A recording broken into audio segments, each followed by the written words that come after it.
welcome to Florida Focus, a college football podcast. My name is Brandon. I'm a thrilled Seminole fan. And this is Chris and Jarad, and we are lifetime Gator fans. We're putting aside those differences as rivals to bring you the fantastic world of college football throughout the Sunshine State.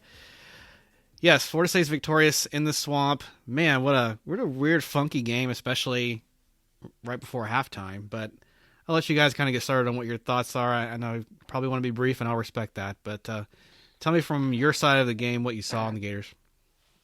Yeah, this was, Florida falls to Florida State by 9, loses, I think, the 5th game in a row, misses out on a bowl, and it stinks. Like, on our side, it really stinks. But it was still really cool just to be part of it, see the intensity, the rivalry. It was really cool to see this game, even though it didn't end the way we wanted to.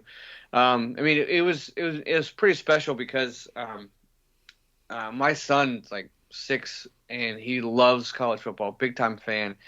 And the night games for Florida, he gets to stay up to watch the first half and he has to go to bed. But this one was special because it's Florida State. He get to watch. He stayed up the whole game and watched it. So it was kind of cool. And he was just all into all the rivals throughout college football. And you see the intensity in this game. And Florida came out swinging, at least on defense, and caused a lot of problems for Florida State. Battle of the backups there with Rodemaker and Max Brown. And it kind of played out what I figured it would play out. Although I thought we were more high scoring at first, but Florida did a lot of good things in the first half, and then as the game went on, you can just see the lack of talent, the lack of depth, and the injuries really crept up on us. You can see that Florida State was just better coached, better disciplined team, and it showed especially in the fourth quarter when it mattered.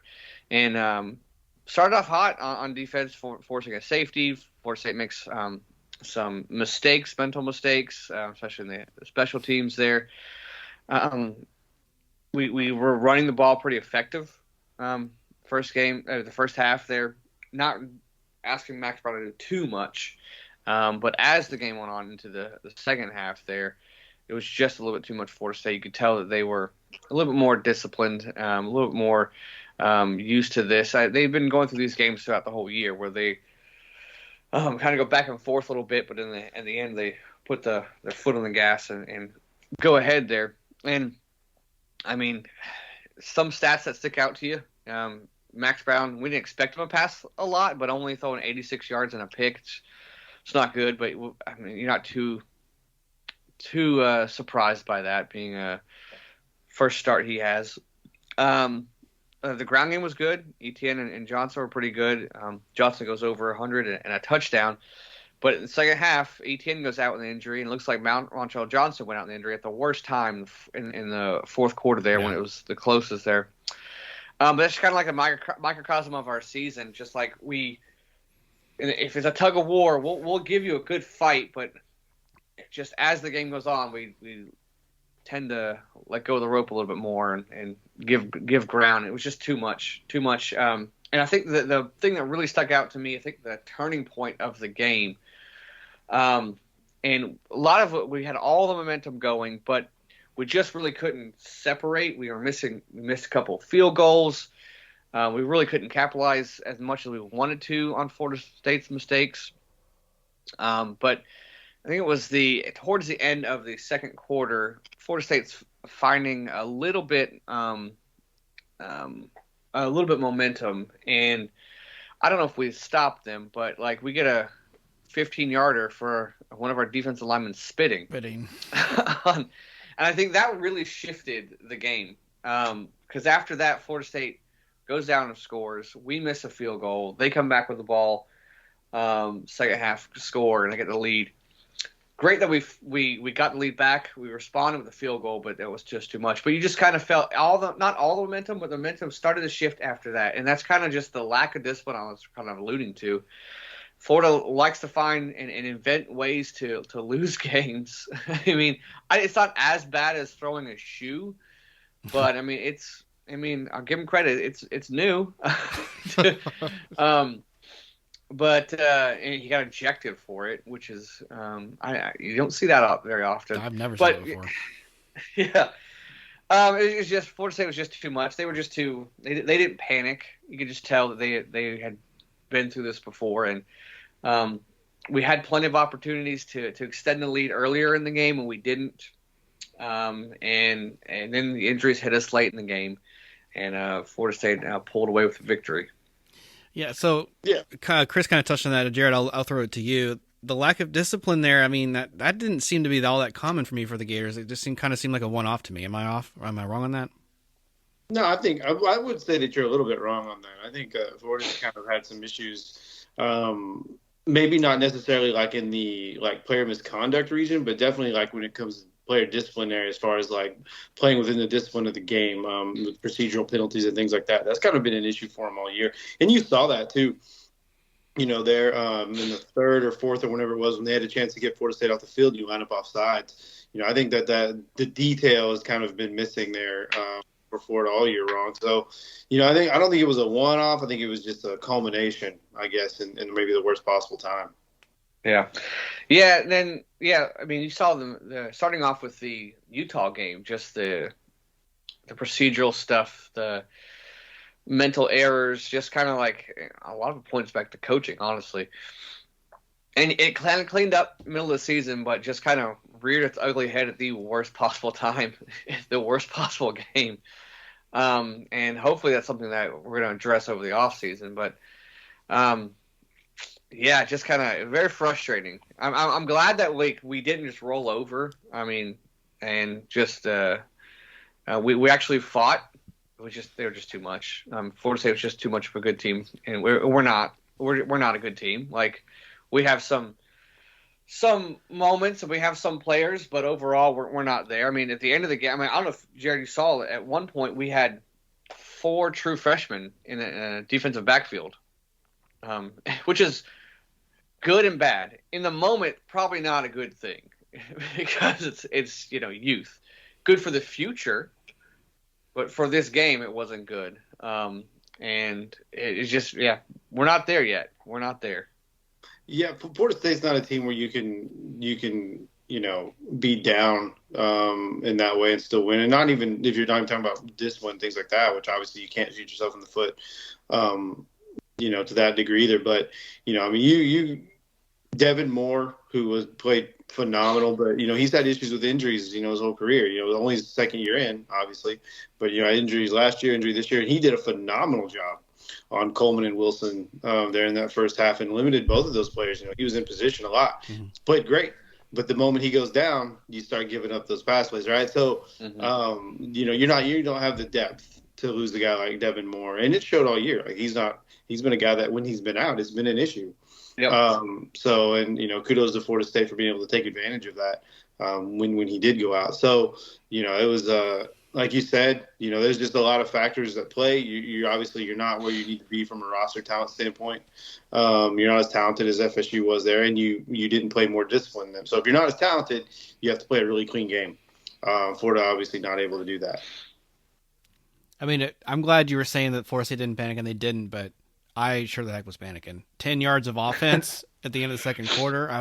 And Tate showed I got to give him credit. He was stoic the whole time.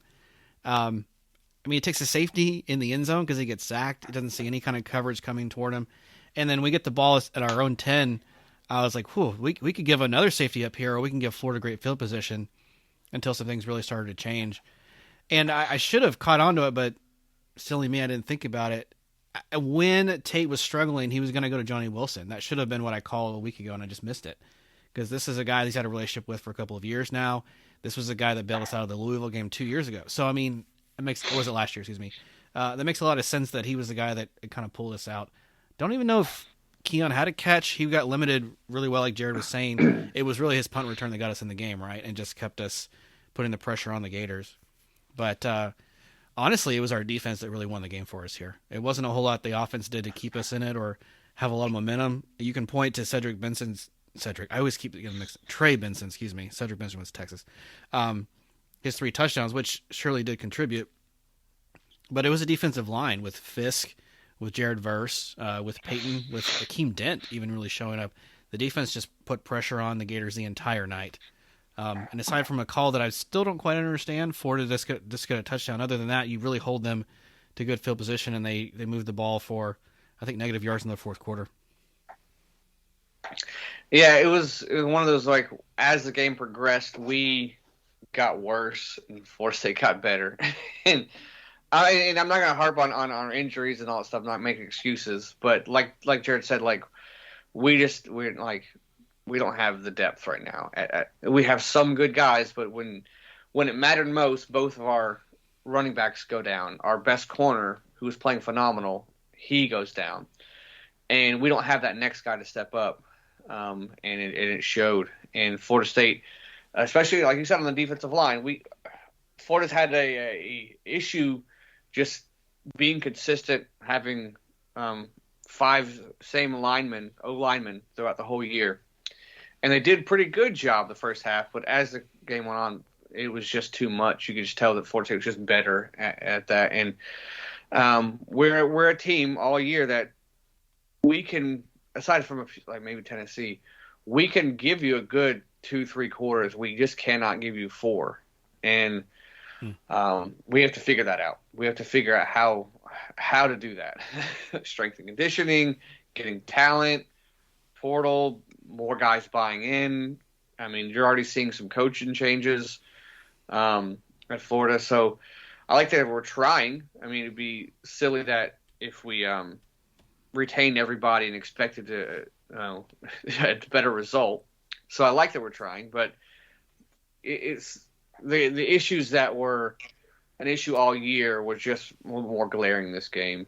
And it stinks. I mean, it stinks that, like, the most important game, all the stuff flared up, and after a pretty decent first half, it's just kind of how the season's been going all year, though. Just kind of like, you're good, but just you're not great. You're not there yet, and you're showing signs. And I love the youth. I love that. I love and hate the fact that we had so many young guys on the field. And you see, okay, this guy's going to be good in the future. This guy has talent. But right now, he's just not ready for collectively, we're not ready for the big boys. We're not there yet. So it's a gut punch of a game. It's a heartbreaker.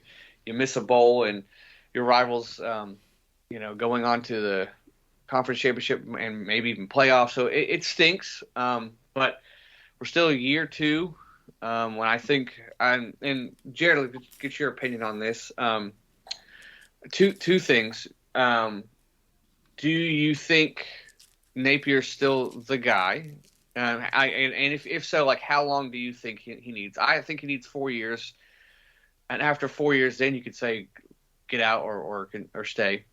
And what is your assessment of Austin Armstrong now that we have a year of him as a D coordinator? Because the first 4 games were phenomenal, and then just after that, historically awful, and then a pretty good first half of this game, and then not so much second half. So what is your assessment on the coaches, if you don't mind? I was going to do it at the end of the episode, but I'm already here. Yeah, go for it. Yeah, what are your thoughts, Jarad? Because I think Napier needs 4 years for us to really say, is he a good coach or not, or the right coach for at least for Florida. And I don't know how I feel about Austin Armstrong, as I was all in on him. Now I'm not really sure, but maybe I need to give him more time like I've been giving Billy. Those are both great questions. I don't know. I think that I'll answer it like this. I think Billy Napier feels like that this year coming in is do or die. Just by the way that the staff, he's already making staff changes, and the way that he's already kind of switching things up there with his coaching staff. And I think you'll see a different strategy there in the portal. I think that he feels that year 3 coming up is kind of like a do or die year for him. And I'll say that. I don't know that that's necessarily accurate. I don't know. I guess for me, it really comes down to DJ Lagway, and how fast can you implement him? What's that future look like? If you come in next year and maybe you lose some games, but you find something there with him, maybe that changes the outlook from year 3 or 4, quiets the wolves at the door there from the fan base. And I don't think the fan base is all that, like, influential in this. you go online, you go to Twitter, you go to the message boards, everybody wants to fire everybody. I don't know that they have that much power. I think they have that much power. But, where I personally sit in that, I don't know. I don't know. Does he need 3? Does he need 4? I think that his future kind of lies on, what happens in this next season and getting that year 4, because essentially you're just scrapping everything and starting over again. But the way that the transfer portal is right now, if whoever you bring in this class, if you get rid of your coach and you don't make like that home run hire or that splash hire, you're going to be rebuilding your roster from a standpoint anyway. So you're just going to be recycling the cycle of events no matter what. And the theory there is you never hold on to a coach to keep some players, and I would agree with that. But how many times are you going to, how many times are you going to go through these motions and repeat this cycle? That I don't know. So I think year 4 is probably a fair assessment as far as like being able to keep some sort of continuity within your program. I just don't know that you're going to get there. I guess it really depends on how this next season plays out. As far as Austin Armstrong goes, that defense was an abject failure. And Armstrong's the guy, obviously you kind of gamble on him. He was 30 something years old, maybe 30 years old. So he's, one of the youngest coaches in all of college football, maybe the youngest, major defensive coordinator in all of college football. So you're seeing that now with the staff shakeup that they're going to ride with Austin Armstrong. Obviously, you move on from Corey Raymond, you move on from Sean Spencer, 2 of your worst position units, your defensive line, your secondary. So at least the coaching, at least Billy Napier feels that like, hey, Armstrong's going to be our guy, and we're going to put in different coaches in place to run whatever the system that he, whichever direction he's choosing to go with this. I think that those staff changes were more about that than necessarily like the performance. Yeah, I think the performance units made it very easy to move on from those 2 coaches. But I think being able to get some continuity with what they want to do on defense is going to be paramount here too with these next hires. So, I think year 4 is probably a good assessment. I don't know that he's going to get there. And as far as Armstrong goes, you're locked in now. And it makes sense. Otherwise you're on your 3rd defensive coordinator in 3 years. And I think anyone with any sort of like, rational mind could say like, that is not what you want to do. You don't want to move because you would be basically putting in 4 at this point. Right. So you go from, Mullen basically and Grantham and that whole regime, you bring in Billy Napier so that you're in 2 defensive coordinators. Billy Napier replaces his defensive coordinator last year. So Austin Armstrong was his first year. So you're on 3 for 3. You don't want to be 4 for 4 and change all your philosophy from that point. So, I think he's here, at least as long as Billy is here, I think he's going to kind of marry that fate to Austin Armstrong in that defense. So it should be very interesting to see. I didn't realize there's so much turnaround of that position. That's crazy. Yeah. Yeah. Actually did really quickly to go back to the game itself. I was, all kidding aside, I was looking forward to seeing a couple of Gator players, mostly the star players, but Pearsall just disappeared. Only 1 catch the entire night. What did you guys see that just made him ineffective? I'll start with Jarad, then Chris. What you saw was the offensive line that was non-existent. That's what made Ricky Pearsall ineffective. It had nothing to do with a game plan or game scheme or something like that. I mean, Max Brown was basically like snapping the ball and running for his life. So in my opinion, it wasn't necessarily anything that he was schemed out of or we don't even know. We don't know if Florida State did a great job of taking him out of the game plan because we never got to see it. Obviously Damian George has been an issue all year long at that tackle position, and it wasn't any better, right? I mean, you're playing against a guy who's had first round, accolades and projections, pretty much for the past 2 seasons. That was never going to be a good matchup. So I don't think it was so much anything to do with Ricky or the game plan as much as it was with being able to complete a 3-step drop. Yeah, that's one of those areas where I think Napier has done a really good job in a lot of areas of evaluating talent, whether it be recruits or transfer. Not so much offensive line. That's the one area that I think we need to really, address first. and it just that he was a guy that came over. Was it Alabama, right? Transfer, yeah, Damian George, and that was just. I mean, he has been a problem the whole year, whether it's blocking or. personal fouls, offsides. I mean, false starts. I mean, he's just been a liability all year.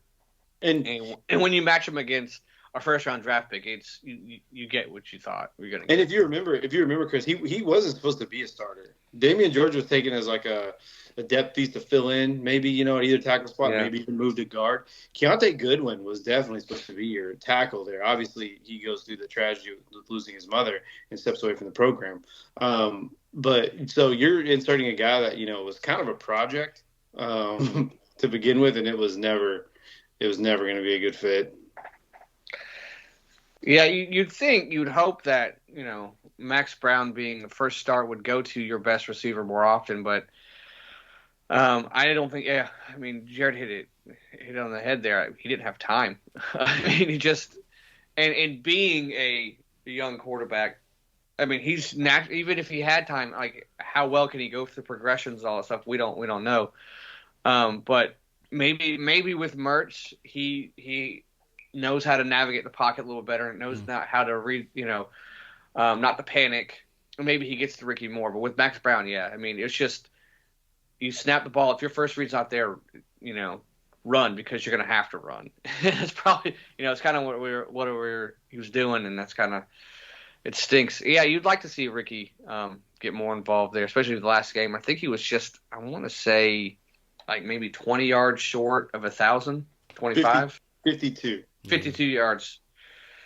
1,000, which hadn't happened in like 20 years, I think, for a Gator receiver.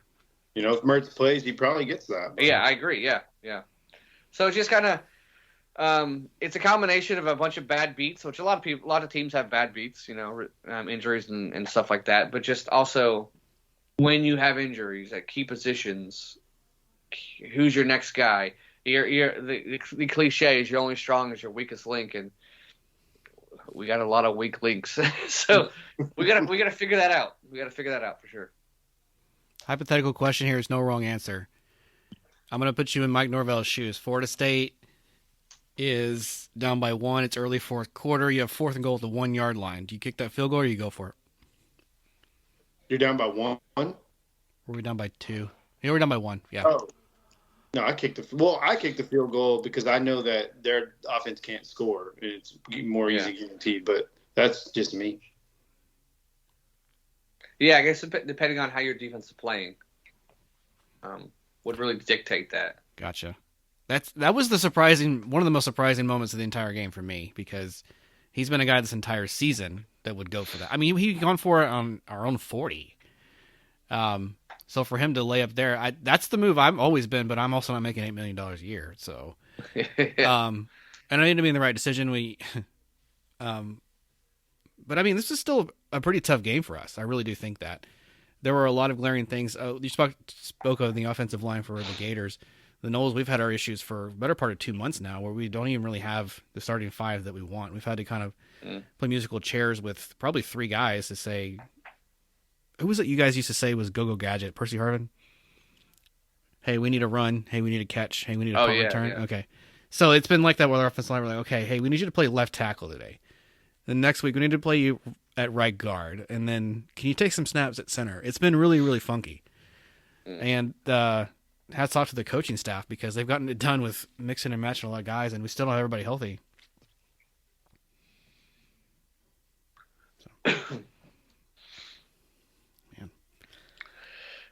So, any final thoughts on the game or just the season as a whole? You guys kind of cover the coaching. Yeah, it's one of those, like, just the season as a whole. I mean, we'll finish up with the Gators because, the season's done. So, I don't know if we're better or not. I mean, we're 6-7, and now we're 5-7. I think the schedule was a lot harder this year. I mean, there are some things that surprise me in a good way and surprise me in a bad way. I don't know. I think overall, like, our offense was much more consistent this year, for sure. Mertz was definitely a bright spot that I was wrong on 100%. I think we were starting to find our identity as an offensive unit. the defense started off great, then just got horrible. I mean, historically horrible. I mean, Kentucky, Ray Davis goes 280, Jaden Daniels and LSU 700. It's just awful on defense. And special teams was just a nightmare all year, just a complete nightmare. You kind of find a kicker in Trace Mack that he misses two against Florida State.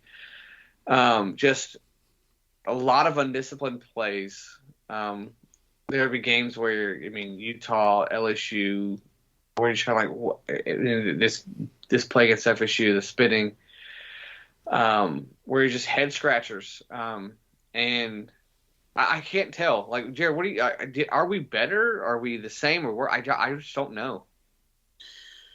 I think Graham Mertz runs a better show than Richardson did in his last year. And I'm not, obviously, Richardson's an all-world talent. You see what he did with the Colts before he got hurt.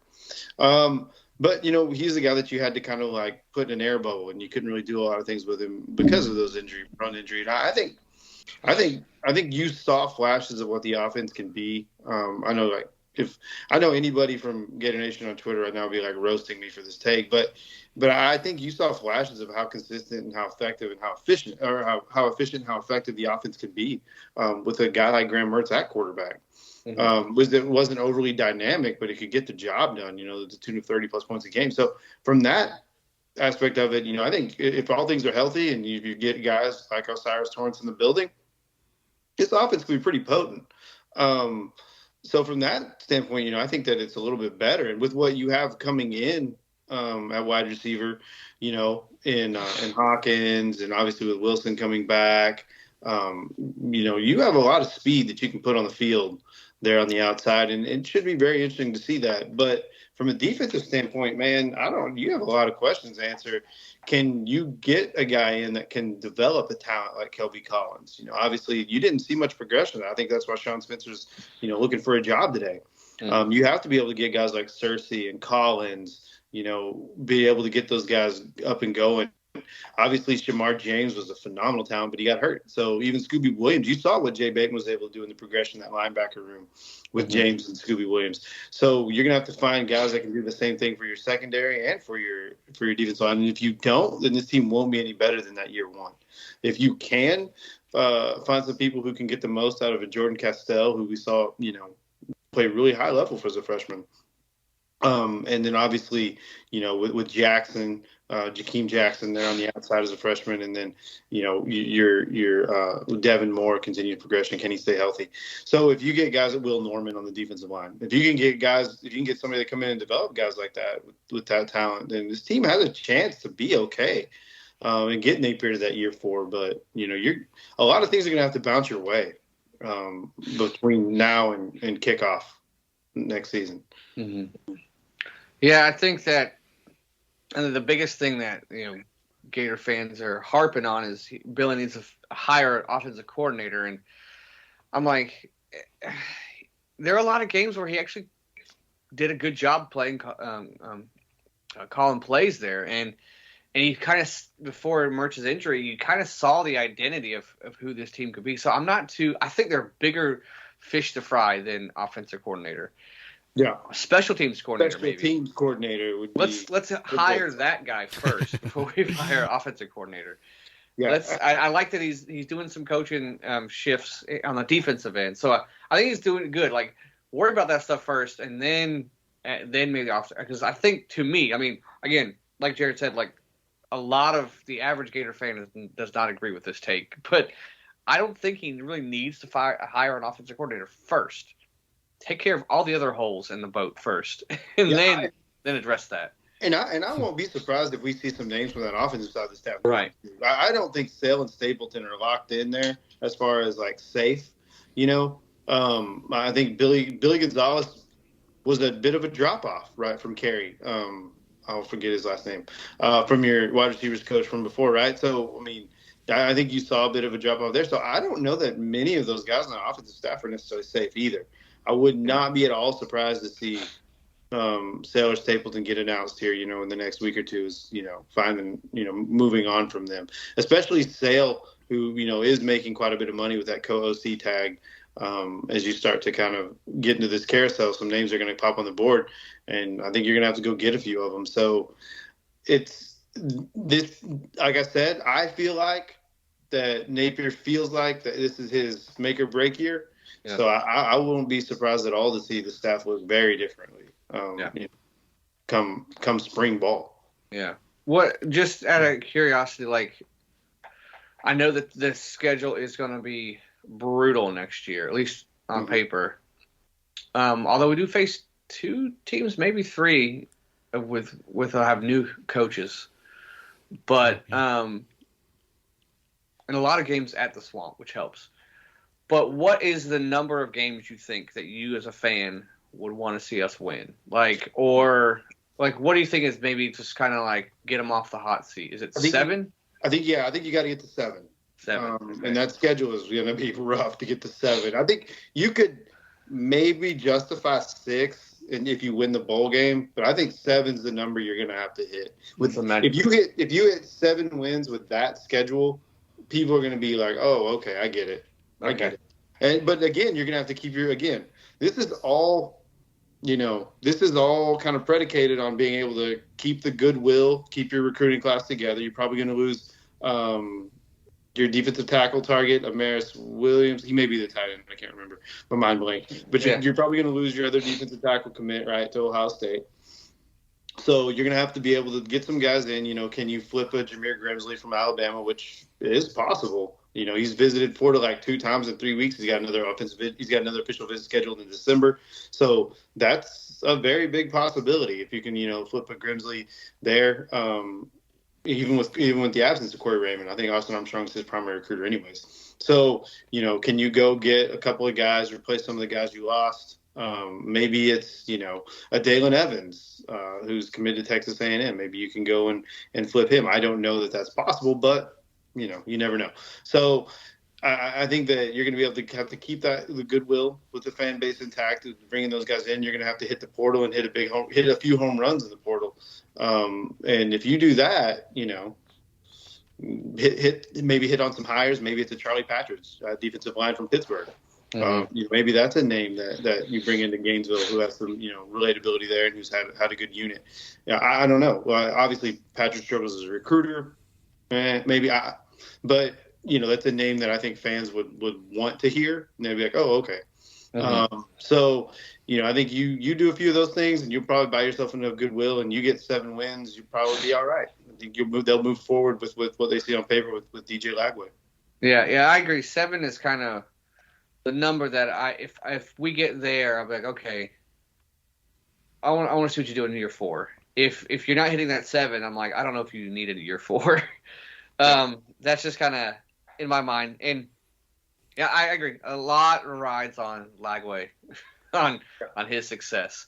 And he might come in as the backup, but just kind of when he gets in, like, is there going to be a difference than what we've seen? And right. So. I think there's a plan to implement him as sort of that.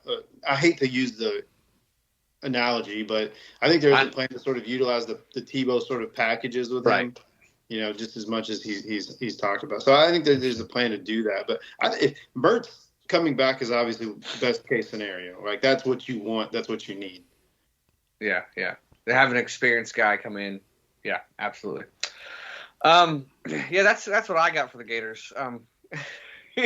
And Brandon, we can kick it to you, and you can talk about other stuff now. But for now, I'm done. I was gonna agree with the 7. Let's go basketball. Yeah, I was gonna agree with the 7 or 8 win target just to piggyback off because you're gonna have Georgia, LSU, Florida State, Tennessee, Missouri. Those are all 5 teams that are New Year's Six Bowl worthy or Heisman winner quarterback. I'm thinking if you're right, Jarad, and Daniels wins the Heisman, that's crazy to have to face the next year. So, and he absolutely should win the Heisman. I don't care what any sports writer out there is saying. Anybody listening to this podcast, Jaden Daniels is your Heisman winner. Yeah, you can talk to me about the records all you want. You can talk about whatever. If you watch the film, that is the best college football player in the country. And even if you want to go from a most valuable standpoint, LSU is like a 500 team without that guy. So you, whatever metric you want to use, Daniels is a Heisman Trophy. If he doesn't win the Heisman, they should riot, burn couches, do whatever you got to do. I would think. I agree. I mean, he's the. Sorry to cut you off. The games that I have watched, he's the best player, and they lost 3, but so did Tebow. And it was undoubtedly the best player that year. So, yeah, he's the most talented. And it's a good point. You take him away from that team, what are they? So.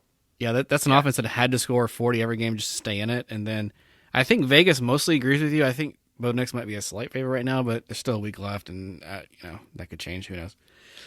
But yeah, after the game, Florida State goes to undefeated regular season, the 7th in school history. So something to be proud of, and certainly not where you'd think they would be. Right? You had Jordan Travis watching this game from the press box. The Noles are. I mean. I would think everybody's rooting against. Not that I care, but everybody's probably wanting us to lose to make it very easy to say, "Oh, well, they weren't going to win anyway." And I don't think that's a fair assessment. We've earned to be there so far, and we still have another game against Louisville left, so we'll talk about them briefly on the way out. But the Noles get it done in the swamp, and that's just never an easy thing to do. I don't care what the records are. I know it's cliche, but it's absolutely true. Could you guys just make it easier for once? That'd be nice. No? Okay. Just thought I'd ask. This conference championship weekend is going to tell us a lot. Obviously Florida State getting the nod there. The committee at least believes in them for that number 4 spot, even without Jordan Travis. Yeah. So, this championship, this conference championship weekend is going to really, I think, pave a lot of way in discussion for what's next. Obviously, you have the 12 game on deck, but depending on how this shakes out, you could have some 1996 Florida State ramifications here to this postseason play. Mm-hmm. I'm into that. We're never going to go away from that. We're the rivalry that started it all. Don't anybody forget it. Yeah, the playoff, and we'll dive into that in a little bit in a second, but I'm curious myself. So, yeah, Florida State has Louisville on deck. Obviously not a team we were planning to play and didn't know who we'd see. I mean, you could have listened to us early on and known that Florida State would probably play Louisville. You listen to Brandon because their schedule lined up for it. They didn't play anybody good, and they still lost to 2 very bad teams. Kentucky's decent, I guess, but Pittsburgh is not. And so here you are. They're playing in Charlotte to start the next weekend. So real quickly, and then we'll move on to that game. Miami beats Boston College, and then UCF wins versus Houston at home, and they get their head coach fired. So which one do you want to go with first?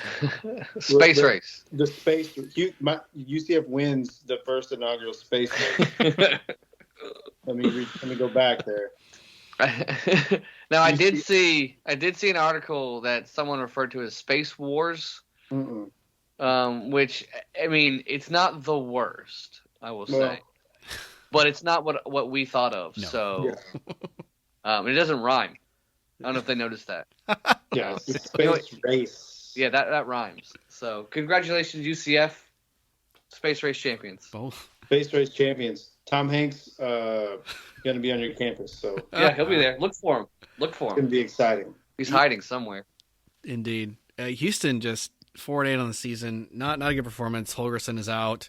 Probably saw it coming a couple years now, and I don't know. That's a pretty decent job out there, I would think. Maybe Tulane's coach, is it Fritz? Is that his name? Maybe that's a decent fit for him. Duke's got an opening too. We'll see what happens. But yeah, UCF is the only newcomer in the Big 12 to make a bowl game. I think you go after Chatwell, right? I mean, that's probably that's who I would go after if I was Houston. I don't know if that's a big enough upgrade for him, but that's decent. Liberty, right? Yeah, that would be. Yeah, that's a big good get. They need to hire Bruce Willis from Armageddon. Oh my god. They want it. He is a great leader. I mean, he only an oil driller, but was able to blow up an asteroid to save the planet. I don't know if you get any better leadership than that. I mean, come on. I can't do that. No. You want a sneaky name out there that I don't think anybody's talking about that may get hired for one of these crazy jobs? Rich Rodriguez out of Jacksonville State.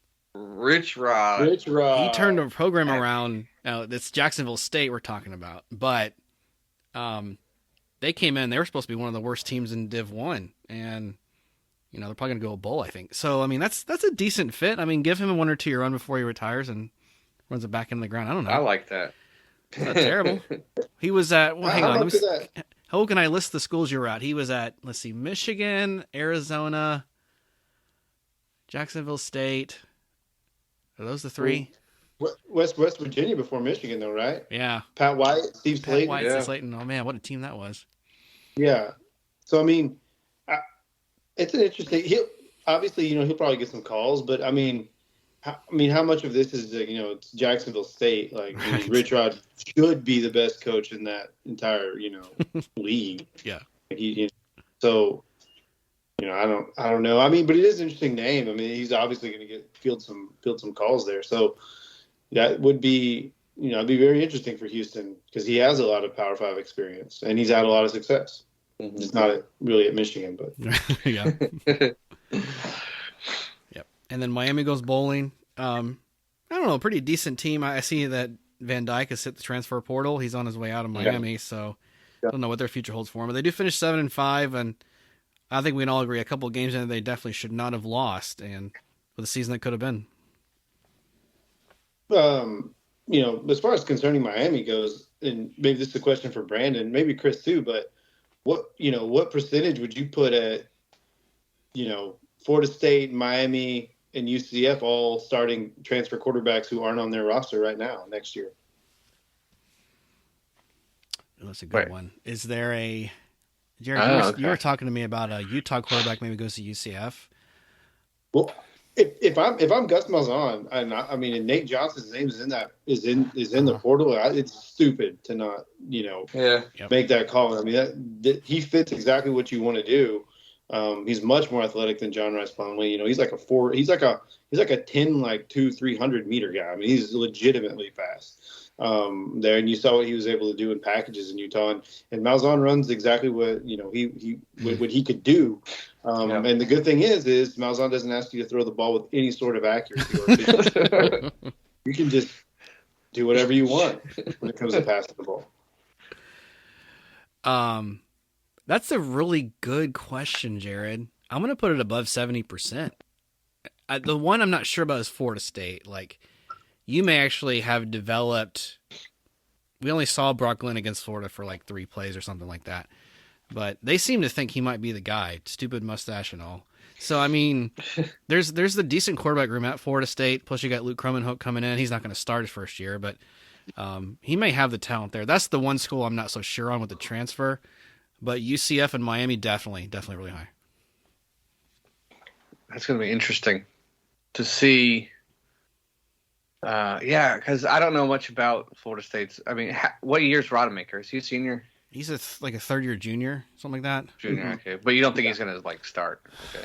No, and I mean, if other schools looked at him close enough, they may actually see a pretty good quarterback as like a group of 5 or like a lower P5 program. I think the Nolecast credit to Bud Ingram and Bud Elliott and Ingram Smith, excuse me, on pointing that out. I'm like, hey, if he got enough eyes looking on him from what he does the end of this season, some other school may really want him.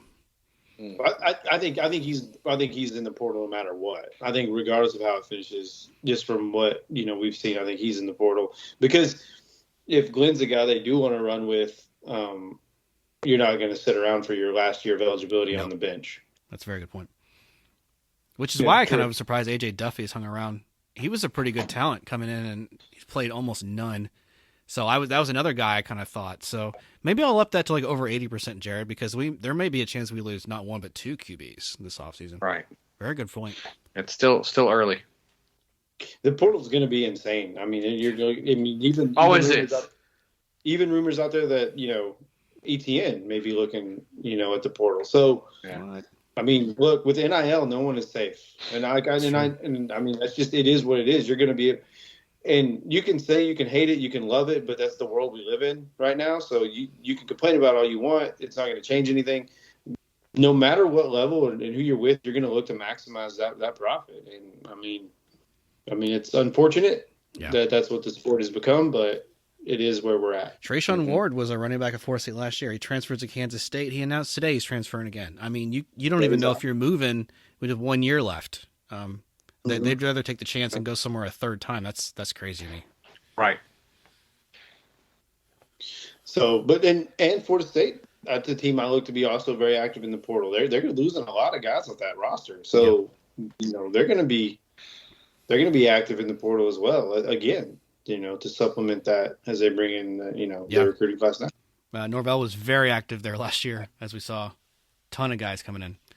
All playmakers, by the way. All guys made an impact immediately. So, yeah, they hit a bunch of home runs on that. Yeah. Man, what a regular season it was. Maybe just a few minutes on Florida State Louisville, then we'll move on to maybe some recruiting, and then if you guys want to talk about the playoff and all, we can. Louisville's a team that doesn't have a whole lot of playmakers and a lot of flash to them. They do have a decent wide receiver and a pretty good running game.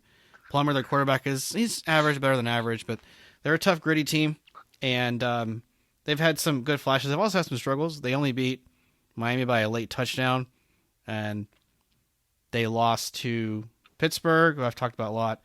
And then they go about laying egg against Kentucky. It's kind of weird.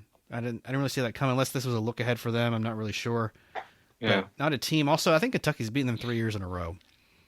So it shouldn't be too much of a surprise if you're a Cards fan. A familiar opponent. Florida State plays Louisville a lot, just didn't play them this season. And in years past, when they were coached by Satterfield, this was usually a game where you come away with a lot of injuries. They would just play pretty aggressive and pretty dirty sometimes, and it was really hard for the refs to kind of manage that. UCF had the same kind of thing when they played the Louisville Cardinals too. So this game looks just different 2 weeks ago. I think we're going to see a lot of what you saw against Florida when it comes to the Noles. You're going to play some really, really solid defense. Transfer portals and how eligibility is kind of a mystery to me, Jarad, but Jackson, the defensive lineman who transfers to us from Miami, he was ruled out for eligibility this season, but there was some kind of clause stating it was like the regular season only. So he might be available for this game and or the bowls, which is kind of a crazy thought. But the defensive line for us, I was like, couldn't he have been like an offensive lineman? Like, couldn't we get a spot filled in where we really need it? Like, defensive line is the one position you just don't have to worry about right now with the Noles. Your secondary is playing really well. You don't have a whole lot of linebackers, but Bethune is really carrying the weight for that. You would really want the offensive line to kind of be up to par. You would have liked to have seen Toa Philly involved more with Tate Rodemaker. They throw him a lot of passes out of the backfield, but even against the Gators, and you just still had no success running up the middle. So, like, how long before we just kind of give that up? Maybe they never will. It's hard to say. Get Keon Coleman involved. You're going to see a lot of different things to try and get a lot of touches to these guys. But I really think it comes down to how successful is Tate throwing the ball to Johnny Wilson, and can Benson get enough on the ground to keep the Cards off balance? Yeah, I'm really interested to see this game, Brandon, because I think this is if you would have told me 3 weeks ago that, like, Florida State and Louisville, I think that's a guaranteed road to the playoff. Now without Jordan Travis, and just from what we've seen with Florida State in the last couple of weeks, they're prone to make these mistakes. Even though that's a team that can overcome, pretty much any deficit and look at that, you wonder, can those breaks run out, or is that a team that's continuing to persevere? Mm-hmm. I think that this is sort of a losable game in that I wouldn't have said that 2 weeks ago. I wouldn't even said that last week. But if one key injury there, or maybe there's some lingering effects there from the shot that Rodemaker take. Hopefully not. It could be a very interesting game. I still think this is a game Florida State wins. I think there's too much on the line, and they know it. So I think that they pull it out. But it might be in another interesting first half. I think it's going to be very similar to the Florida game, where I think Louisville's going to give them everything they have at the beginning. Florida State might make some mistakes, but Florida State throughout the whole season, they've shown that they can go four quarters, so they can overcome some adversity. And with a playoff on the line, I just don't see them. I mean, if they have Jordan Travis, it's a blowout. I mean, not even close. Without him, I think it's going to be a close game. I still trust Florida State. I still trust their ability to push through getting down. I wouldn't be surprised if they're down in the first half, honestly. But I just don't think that they're going to let Louisville hang around for 4 quarters. It might be like a field goal game, something like that. But I mean, just the way the season has been going, I'd be shocked if Florida State dropped this game. I would maybe even give Louisville the nod had they not just laid an egg against Kentucky, like you said. And I don't know. I think it's gonna be a good game though. It's gonna be a very entertaining game for sure. I think it's gonna be a close game. I would still go the Noles. Just their determination and experience at the end of the game is gonna win them out. Here's a scary stat if you're a Nole fan. Sorry to worry you, Florida State fan base. Do you know what Mike Norvell's postseason record is as a head coach? He only has like one win, right? If you're counting conference championships and bowl games, he's 2-5. Yeah. And one win was against whoever they played in the 2019 conference or the American Conference title. And the other win was the bowl game against Oklahoma in the Pop-Tart Bowl. Or well, it's now Pop-Tarts. I guess it was Cheez-It last year. Cheez-It, yeah. So I don't even know who they played in that title game with Memphis, but it wasn't UCF, and it was no one good. And then you beat a 6-6 Oklahoma team. So like that's a little concerning, I'm going to be honest, to know that the postseason success has not quite been there. But the squad on the field, it should be pretty equally matched. And it's going to be a hard-fought game, and it's going to take everything he's got to scheme up. Next time when you run the fake punt, run it a half second earlier, please. Yeah. Because that was actually a really good call and would have worked. But I don't know. We had, like 4 delay of games? I mean, it was silly stuff like that you just can't do when you come to the postseason. You just can't do it. Eliminate it altogether. Yeah. So I'm not going to make a prediction on this one. I'm going to follow Jared's footprint there for success. And just say I'm going to be out there, and you know who I want to win. It's no mystery. Right. Let's get it done. No surprise. Louisville's first ever ACC title appearance. They're now tied with Miami for ACC title appearances.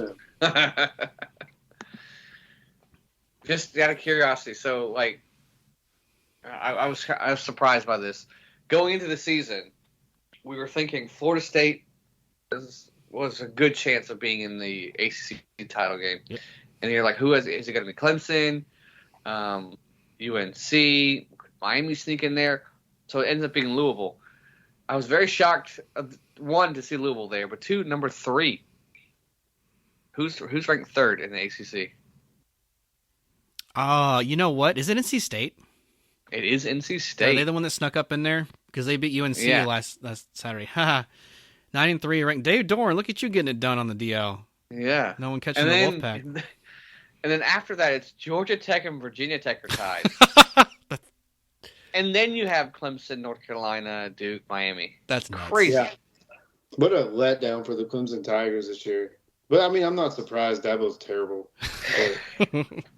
What just a failure of a season. You know, like obviously, like I don't think DJ was it. So people are like, oh, should have kept DJ. Like he clearly wasn't it either. But I mean, obviously, like just some terrible roster management there by Dabo and company, and just I mean, that's just. It's not a good football team. So, Jared, are you saying after Dabo says you should buy stock in Clemson, you'd indeed did not buy stock in Clemson? No point to buy stock in Clemson. No, you shouldn't buy it now. I left Wall Street after that. Yeah, that's crazy to me, Chris. I didn't know Clemson finished what you're talking about, like 6th or 7th in the conference, and yet they're one of the few ranked teams, and they have 4 losses. That's weird. Yeah, nuts. Georgia Tech, look at them getting it done. Nearly, I gave Georgia a scare. I don't think they're going to win that game, but no. Chris Winkie and company is still keeping it competitive. Yeah. Oh, gosh. Wow. So do you agree with the top 4? You've got Georgia, Michigan, Washington, Florida State. I mean, those are the ones that are undefeated, right? Yes. Yeah. After this week, because Georgia plays a game, Florida State, they all play, right? Yeah. Yeah. I mean, it doesn't matter till after this weekend, anyways. Because I mean, if Alabama pulls off an upset against Georgia, that'll be interesting. I don't know how they could, but I'm saying, it could be interesting. I don't know that they would leapfrog anybody. I don't know that it would change. It would just maybe change Georgia's seeding. I don't know, but how can you not penalize Georgia for losing the last game? I don't know, man. There's a lot of things in play there, and then that Oregon-Washington game obviously was a ton on the line there. Because that's another team where, like, I think Oregon has an argument for the fourth best team in the country. I think they have an argument for it. I'm not saying they should be. They didn't win all their games. They do, though. But, they win. If they win that game, do they leapfrog Washington? Is Washington out and Oregon's in? How do you handle that? Mm-hmm. So it's I'm excited for this. There's so many. Every game matters. Even the Big Ten. That's another conference championship that's going to be interesting. I mean, obviously, I don't see any like upset brewing there, but it could. So, well, I think that in order for is Iowa's playing them, right? Yeah, I mean, obviously, Iowa has to score points to win a game. Technically, there's one thing that Iowa doesn't like to do, and that is score the football. So they're gonna have to overcome that aspect of the rules. If it's scoring more points than the opponent. If Iowa could win every game 2-0, that would be ideal for like what they want to do. Yeah. But yeah, it's gonna be. I mean, Louisville losing to Kentucky hurts Florida State. Probably for sure. Right. Right. I think they'd have to feel safe. They'd have to win convincingly. But even if it's like a close game and say Oregon beats Washington State, then you might have people, so the loser deserves that fourth spot. The way I see it, the Pac-12 champ goes. I think what hurts Florida State the most and the most crazy situation that you don't want is Bama beating Georgia. Because if that happens, both could go, and then that bumps us out, I'm pretty sure. Right. And because, I mean, if you compare Florida State's schedule to everyone else's schedule, I don't know if that's going to hold up from top to bottom. But they did what – still they won all of them at this point, though. So that is, still impressive. And so, yeah, it's going to be very interesting if some upsets happen. I would love it if Georgia loses to Alabama, Georgia goes, and Bama still doesn't go. That would be hilarious. It won't happen. Yeah. Well, I'm not going to say it won't happen. I don't know. Georgia looks really good, though. Georgia's looking really good right now. Yeah, they are. That's why I want no part of that. Somebody was like, do you want to, as a Florida State fan, Brendan, do you want to go undefeated and then miss the playoff and then go to the Orange Bowl, win the Orange Bowl, and win that one for sure? Or would you rather go to the playoff and lose big? I was like, there's no question. I'd rather go to the playoff. You put two teams on the field against each other, you never know what's going to happen. Yeah. Did anyone think TCU was going to be in Michigan last year? Yeah. I would be really hard in your scenario for Florida State to go undefeated, miss the playoffs. There are some one-loss teams in there. Florida State goes and wins their bowl game. And so there's like an undefeated team. Say Georgia wins out. They win the national championship. And now there's yet another team out there with 0 losses, Power 5, big name, was out there too. They didn't make the playoff. That would be really hard for someone to justify that. Yeah. Does that make sense? It does, which is probably why I kind of rambled. Yeah. Florida State wins, they're in. I think they'll make it happen somehow. Yeah. Okay. Well, we're kind of in uncharted territory. Florida State makes the ACC championship game for the first time in 9 seasons. Hard to believe. And so normally this time of year, we're like, okay, the season's done. We're going to wrap. But, well, there's at least one of our teams still out there playing a meaningful bowl game. So we'll discuss as co-hosts how we'll continue on. We'll probably do another episode, I would think, next week. And we got a lot of recruiting coming up, Jarad, so we're going to need your expertise on that for sure. So we'll just kind of follow a format based on our schedules and kind of work around what we have going on. But to follow us and to get more all the information and all the updates, Chris, where can fans go to find all of those details? Oh, just head on down to FloridaFocusPodcast.com. That's simple. So it's been an interesting regular season. We're going to wrap it up here. Gentlemen, thanks as always for your partnership and for your maturity as fans. It always truly is an honor to speak about the Gators in a real professional way, and you guys do it really well. So thanks as always. Yeah. It's a game. It's fun. You don't have to get too high, not get too low. I mean, although it does stink, I mean, there is